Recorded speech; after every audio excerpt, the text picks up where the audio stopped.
nos thèmes de formation touchent essentiellement au maintien à domicile, donc tout ce qui est prévention et traitement des plaies chroniques, l'incontinence, tout ce qui est insuffisance respiratoire, perfusion, mais également le matériel médical général.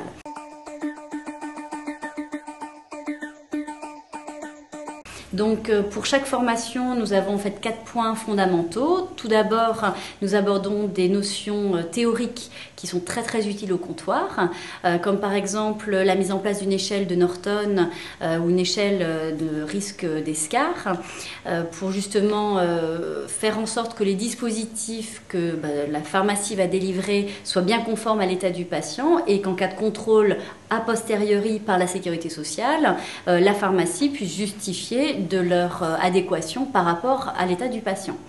Ensuite, nous remettons beaucoup de documentation et manipulons beaucoup de dispositifs médicaux, par exemple sur les pansements. Donc on vient avec nos caisses de matériel, on sort les différents pansements. Généralement, c'est vrai que c'est très apprécié par les stagiaires parce que vous les voyez plus sous forme, on va dire, de blisters. On a de la chance qu'on c'est transparent, mais sinon, on n'a pas l'occasion forcément de les manipuler. Donc en formation, on en profite pour manipuler.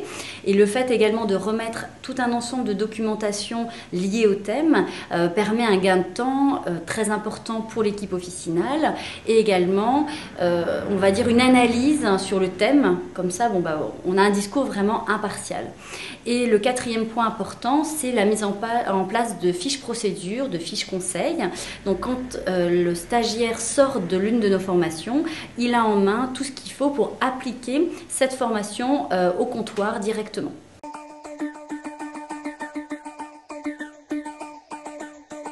Alors aujourd'hui, jusqu'à présent, on a beaucoup développé le maintien à domicile, donc les stages de 4 jours.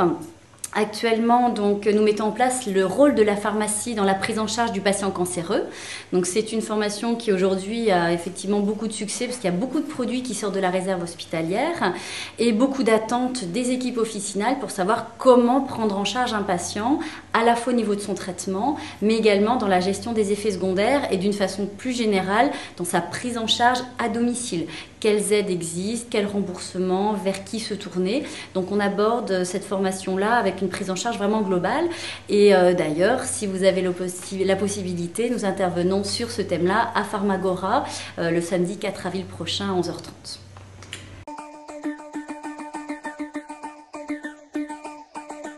Oui, nos formations, lorsqu'elles se passent à l'extérieur de l'officine, sont prises en charge par le FIFPL, l'OPCAPL.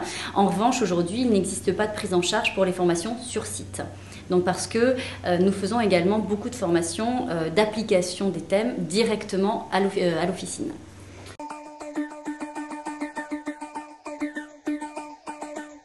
Alors oui, pour toutes les formations prises en charge par l'OPCAPL, non seulement nous avons mis en place un système de tiers payant qui évite à la pharmacie d'avancer les coûts pédagogiques, mais en plus, que ce soit pour le FIFPL ou l'OPCAPL, donc les titulaires et les salariés de l'officine, nous ne prenons que les plafonds remboursés par l'OPCAPL et le FIFPL.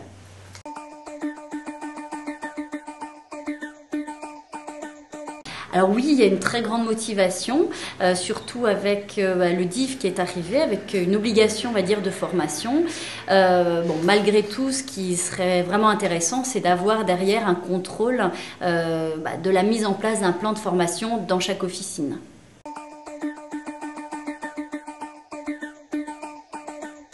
Il y en a un principal, c'est le temps.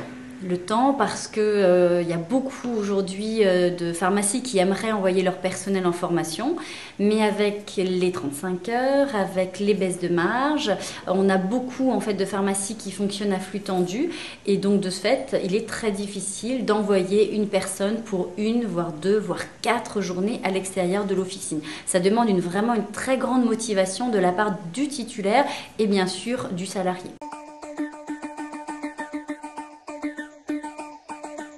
Pour lever ces freins, nous, ce que l'on fait, c'est on met en place donc des formations sur site pour justement encourager et le titulaire et l'équipe officinale à mettre en place et à appliquer les formations donc sur le maintien à domicile ou sur le rôle de la pharmacie dans la prise en charge du patient cancéreux.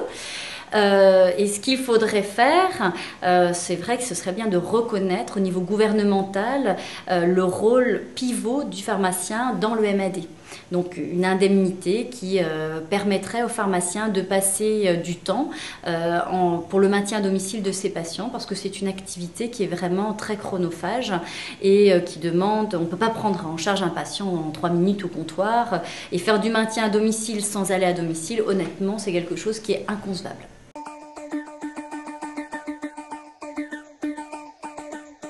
Alors oui, aujourd'hui, donc toujours en rapport avec la pharmacie, donc nous avons l'occasion de former des médecins, des infirmières, de travailler éventuellement avec des associations de soins à domicile, des maisons de retraite, donc toujours pour valoriser aussi le rôle du pharmacien comme pivot et au niveau de ce réseau, on va dire, informel.